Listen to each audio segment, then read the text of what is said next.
There's a moment in every life when holding on feels like love. But in truth, it's fear wearing love's disguise. We grip tighter to people, to dreams, to certainty, believing that control will keep us safe. But what if the very act of holding on is what keeps life from unfolding? What if the things we chase so hard are waiting patiently for the day we finally let go? Letting go isn't about giving up. It's about making space for what's real, for what's meant, for what's ready to arrive.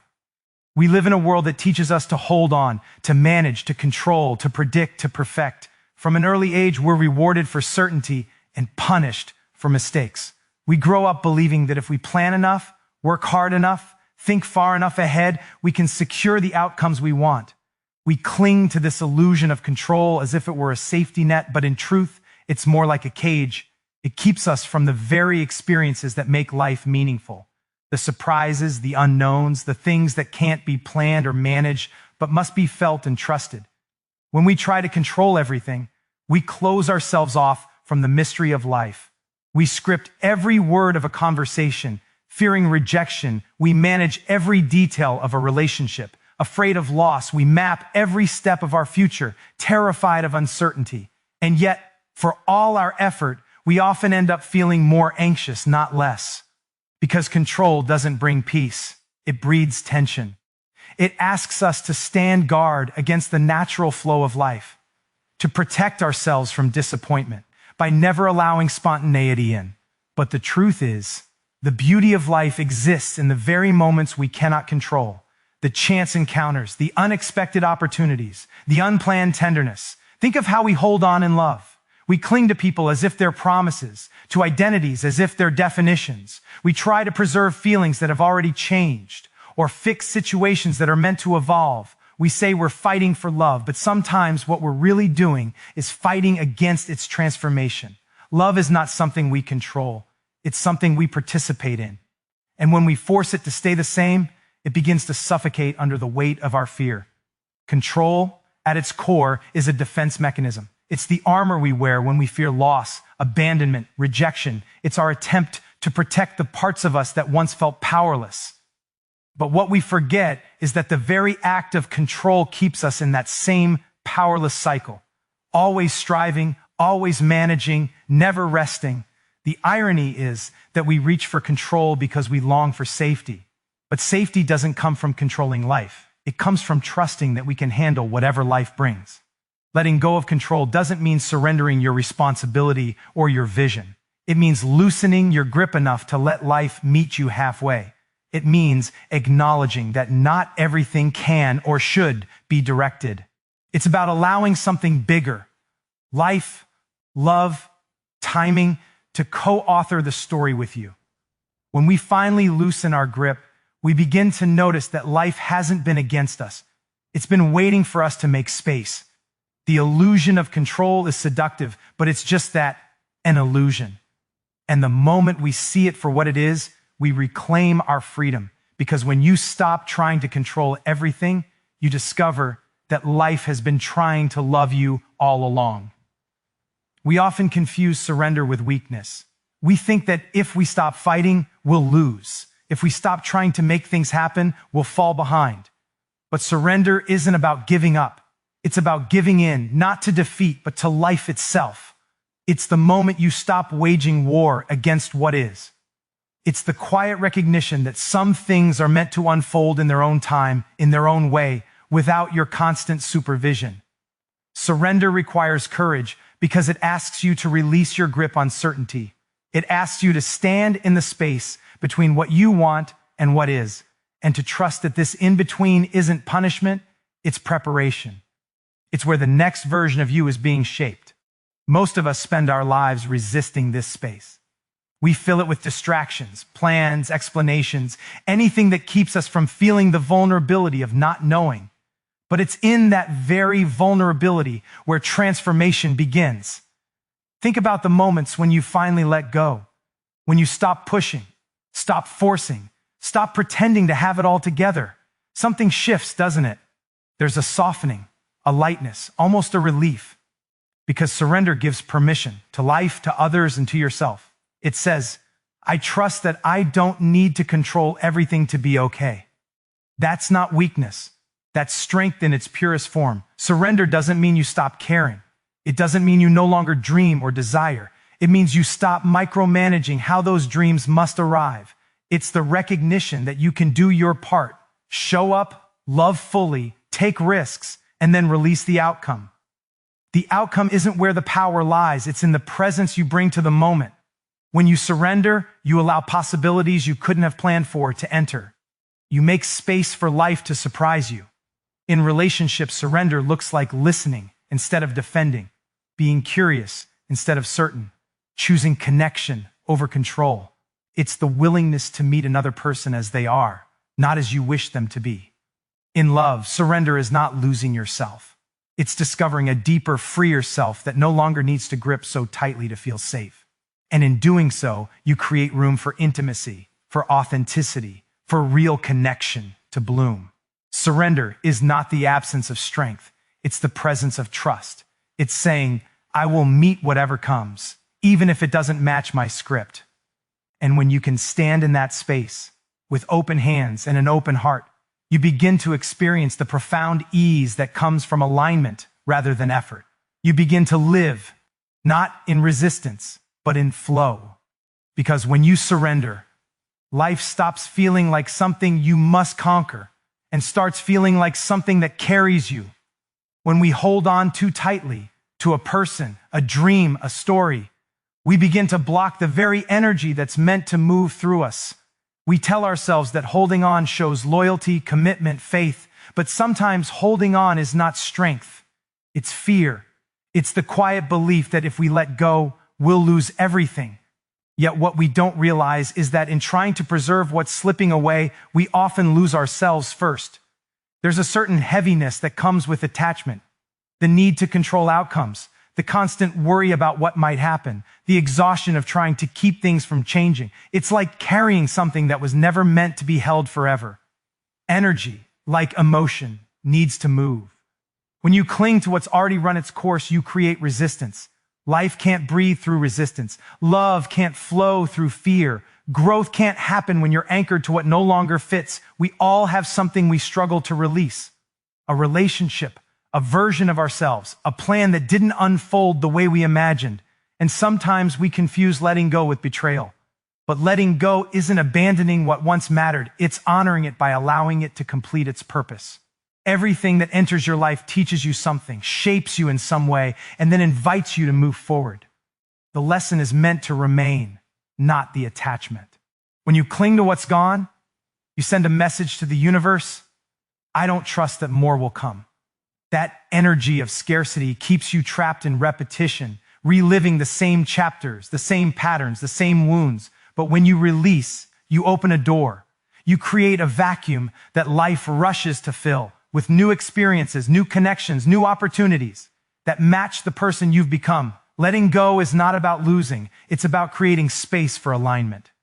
Sometimes the hardest part of letting go is the silence that follows. That moment between what has ended and what has not yet begun. It feels empty, uncertain, even lonely. But that silence is sacred. It's where your heart recalibrates. It's where your soul exhales. It's where healing quietly begins to rebuild you from the inside out.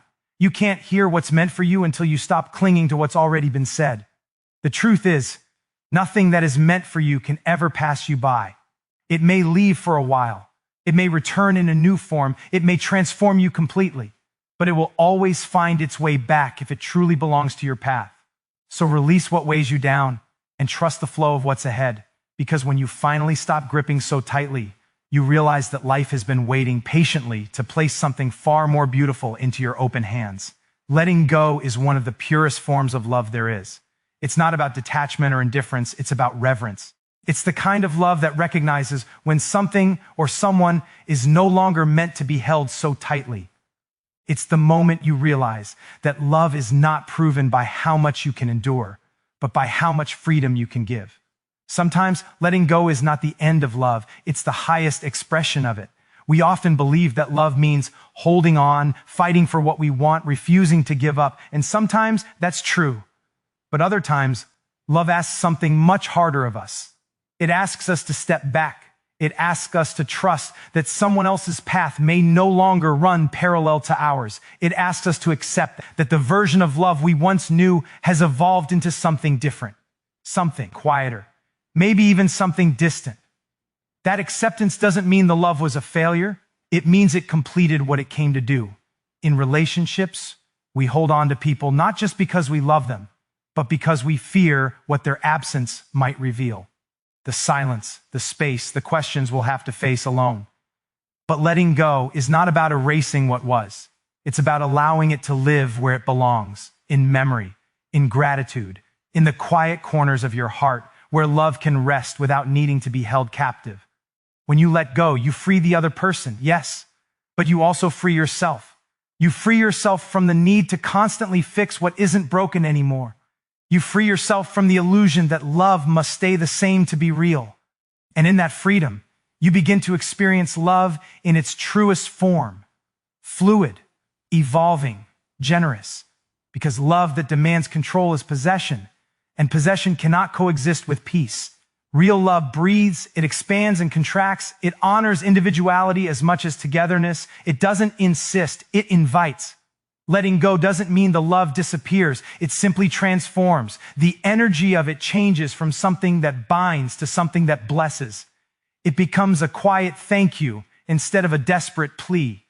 It becomes the soft knowing that you can love someone and still release them, that you can carry love without carrying pain. It's an act of deep maturity, of faith, of grace. When you reach the point where you can love without clinging, you enter a new kind of intimacy, one rooted not in need, but in truth. You realize that love was never meant to be owned. It was meant to be shared. And sometimes sharing it means letting it go, because the love that's real doesn't end when you release it. It expands, it evolves, and it finds a way to live in freedom, not fear. Desire is one of the most mysterious forces in human life. It drives us, shapes us, awakens us, and yet when we cling to it too tightly, it slips away. We chase what we want with such urgency, believing that if we can just reach it, we'll finally feel complete. But desire doesn't work that way. The more we demand it to appear on our terms, the more it retreats. The moment we stop chasing, something shifts. The energy changes. What once felt distant begins to draw near. Not because we've stopped wanting it, but because we've stopped needing it to define us. We often misunderstand desire as something to be conquered.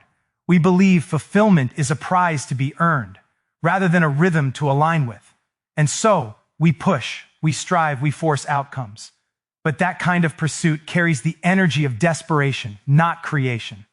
It comes from scarcity.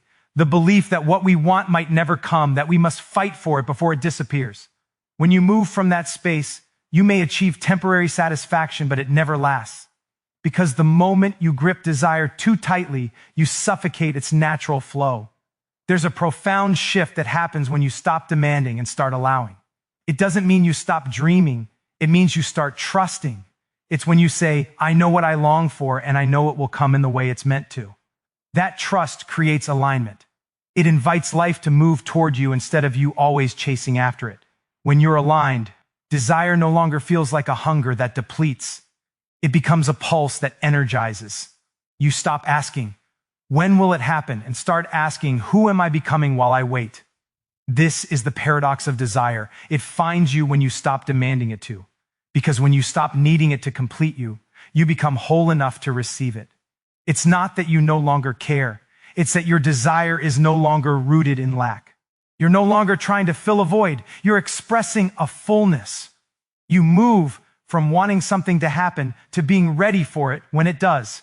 In love, in work, in every dream we hold, this shift is everything. When you stop gripping, life feels lighter. When you stop insisting, love feels freer.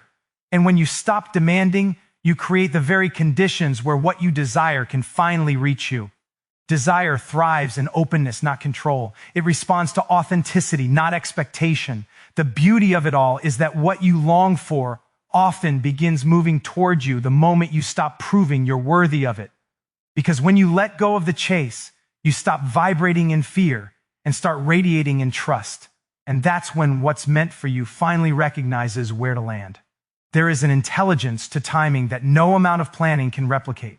Life has its own rhythm, one that often moves slower than our desires, but far wiser than our impatience.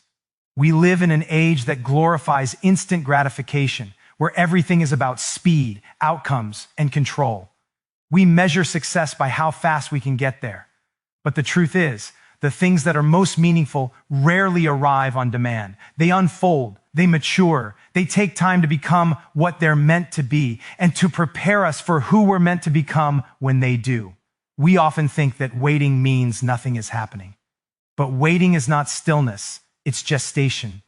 Something is forming beneath the surface, even when you can't see it. Life delays not to punish, but to prepare.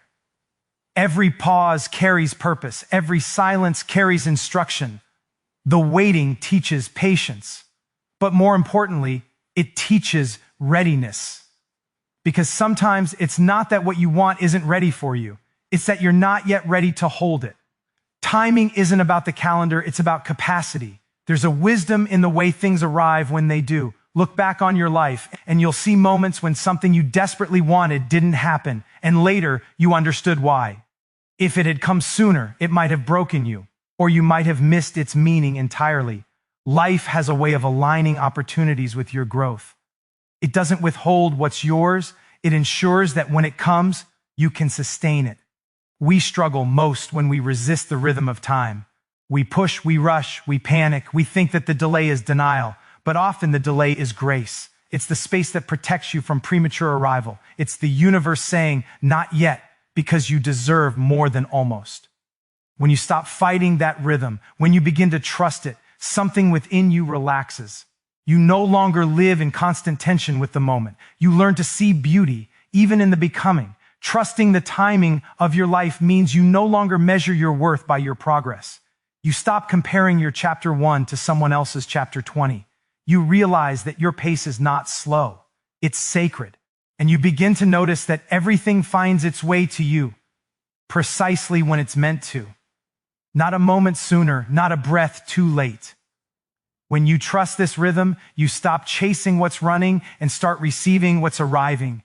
You begin to see that nothing you've lost was meant to stay, and nothing meant for you can ever truly miss you.